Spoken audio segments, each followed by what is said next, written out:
কালকে আমি বাবুকে সাবুর সাথে মাছ দিয়েছিলাম। এটা দেখে অনেকে অনেক বেশি ওয়ারিড হয়ে পড়েছিলেন যে আমি এটা কি করতেছি, আমি সাবুর সাথে মাছ কেন দিচ্ছি।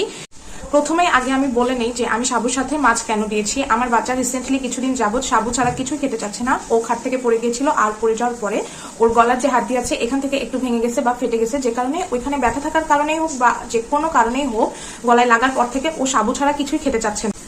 তাহলে আমার কি উচিত হতো যে আমি এই কিছুদিন যাবত যেহেতু সে কিছুই খেতে চাচ্ছে না, তাহলে সাবু খাচ্ছে, তাহলে আমি তাকে সাবু খাইয়েই রাখি। সাবু থেকে কি বাচ্চার যে সঠিক পুষ্টির যে চাহিদা থাকে সেটা কি আসলেও পূরণ হয় শুধু সাবু থেকে? না, এটা কখনোই হয় না। যেহেতু শুধু সাবু থেকে কোনো কিছুই পূরণ হবে না, মানে ওর যে পুষ্টির চাহিদা আছে এটা সাবু থেকে যেহেতু পূরণ হবে না, তাই আমি যেটা করেছি, সাবু যেহেতু একটা কার্বোহাইড্রেট যুক্ত খাবার, মানে অনেকটা ভাতের মতোই বা ভাতের অল্টারনেট বলতে পারেন, তাই ভাতের সাথে যে খাবারগুলো খাওয়া যায় আমি চেষ্টা করতেছি সেই খাবারগুলো ওকে সাবুর সাথে দেওয়ার জন্য। সেখানে আমি এমন কমেন্ট পেয়েছিলাম যে ছি, এই খাবারটা কি আপনি খেতে পারবেন?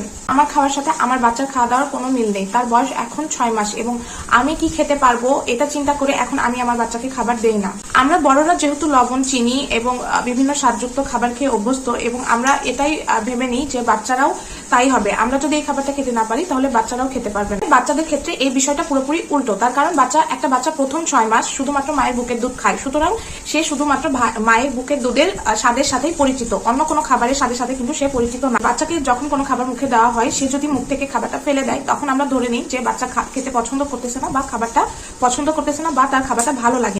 যেহেতু সে দীর্ঘদিন মায়ের বুকের দুধের স্বাদের সাথে পরিচিত, মানে মায়ের বুকের দুধ খেয়ে অভ্যস্ত এবং এই দুধের ব্যতীত কোনো স্বাদ সে বুঝে না, সুতরাং যে কোনো নতুন খাবারের স্বাদের সাথে তার পরিচিত হতে একটু সময় লাগে। দেখা যাচ্ছে আপনি মুখে যে কোনো খাবার দিচ্ছেন, সে ফেলে দিচ্ছে, তার মানে এই না খাবারটা তার ভালো লাগেনি। চেষ্টা করতে করতে একটা পর্যায়ে গিয়ে বাচ্চাকে দেখবেন নিজে থেকেই খেতে চাচ্ছে। তবে আপনি যদি তার খাবারটা ব্যালেন্সড রাখেন এবং 6 মাসের পর থেকেই তাকে একটা ব্যালেন্সড ফুড দেন। আমার প্রথম বাচ্চার ক্ষেত্রেও আমি এটা করেছিলাম এবং দ্বিতীয় বাচ্চার ক্ষেত্রেও আমি এটাই করতেছি এবং পরবর্তীতে গিয়ে সে যেন খাবার দাবার নিয়ে না জ্বালায় এটা মাথায় রেখে আমি এগোচ্ছি।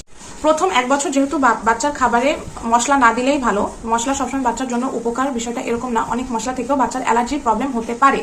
আর প্রথম 1 বছর বাচ্চার খাবারে লবণ, চিনিরও কোনো দরকার নেই। সুতরাং আমি কি খেতে পারবো না খেতে পারবো সেই খাবারের সাথে আমার বাচ্চার খাবারের কোনো মিল নেই এবং থাকারও কথা না। কালকে আমার মেইন উদ্দেশ্য ছিল যে আমি আমার বাচ্চাকে কিভাবে একটু মাছ খাওয়াবো। সুতরাং সে যেহেতু সাবু ছাড়া কিছুই খেতে চাচ্ছে না, আমি চেষ্টা করলাম যে সাবুর সাথে আমি মাছটাকে দেই। সে তো সাবু পছন্দ করে, সাবুর সাথে মাছটা খেয়ে নেবে। সুতরাং আমার এখানে মূল উদ্দেশ্য ছিল আমি আমার বাচ্চাকে কিভাবে মাছ খাওয়াবো। সাবু একটা কার্বোহাইড্রেট যুক্ত খাবার, আমি একটু আগেও বললাম যে এটা ভাতের অল্টার হতে পারে। সো ভাতের সাথে যেহেতু মাছ খাওয়া যায়, তাহলে সাবুর সাথে মাছ খাওয়া যাবে না, বিষয়টা কিন্তু এরকম না।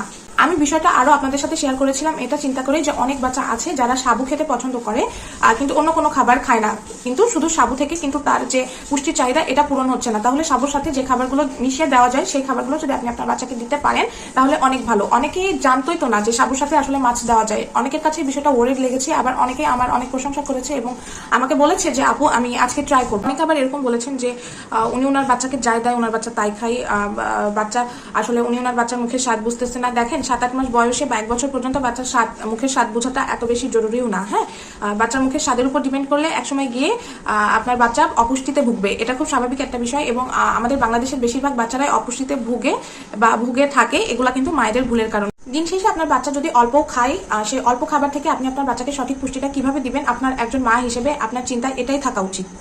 পরিশেষে আমি বলবো আমরা প্রত্যেকটা মাই বাচ্চার খাবার নিয়ে যুদ্ধ করি এক রকমের। সো একজন মা হয়ে আর একজন মাকে এই সকল বিষয়ে জাজ করা উচিত না বা জাজ করবেন না। এতে করে আপনি আপনার অবস্থান থেকে আপনার অবস্থানেই থাকা আর একজন মানুষকে অপমান করলেন বা তাকে জাজ করলেন।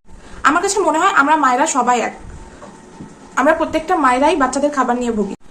আপনারা যেমন মা, আমিও সেরকমই একজন মা। সো আমি আপনাদের কাছে এতটুকু আশা রাখতে চাই যে একজন মা হয়ে আপনারা আমাকে একজন মা হিসেবে, আপনারা নিজেরাও যেহেতু মা, সো আমিও একজন মা হয়ে আর একজন মাকে অন্তত মানসিকভাবে সাপোর্ট করবেন এবং যে কোনো মাকে জাজ করার আগে একটু ভেবে চিন্তে নেবেন।